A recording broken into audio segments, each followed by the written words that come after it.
Okay, so in this particular topic, we are going to talk broadly about an introduction of what we are going to run through this course.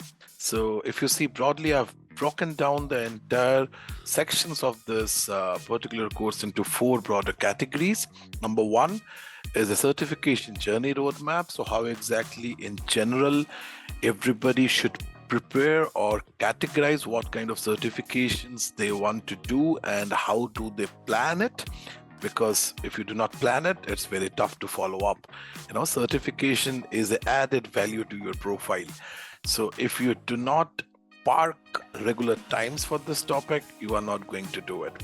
And then in specific, how to go deeper into Microsoft related certifications. So that's my point one. Point two is the different levels of certifications. As we spoke in one of the previous videos, there are majorly three buckets: your fundamentals, which is more about introducing you to the topic; your role-based, which is more about going deeper into the topic which you already are aware of; and specialty. This is the best. You're expert of that particular field and you go much deeper into it. So that's your point two. Third is pre-certification. So now you're comfortable in and around the lingos we use for certifications. Now, what do you do before you actually get yourself certified? The booking, the scheduling, and the particular examination day. What all things you have to be careful about. This goes with the pre-certification part. And the fourth is post-certifications. So congratulations, you're certified now. Now, how exactly do you maintain your certification? What all things you have to do timely to renew your certifications?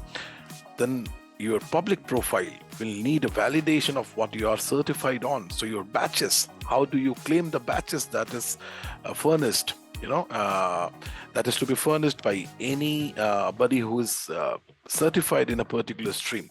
So these are the broad four categories that we are going to go deeper into each and every upcoming videos.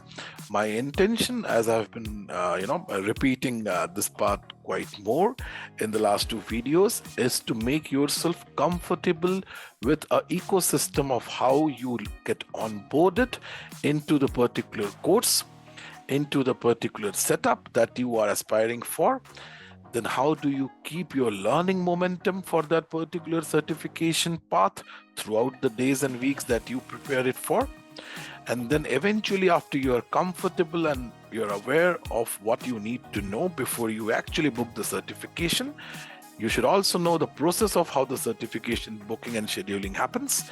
You should also know that on the certification day, there are certain checklists you have to follow. And after you're certified, you should also be very, very subtly aware of how do you continuously claim your certification status and keep it periodically renewed. So that's the broader coverage of what we are going to discuss in this course. And with that, let's move on to the next topic.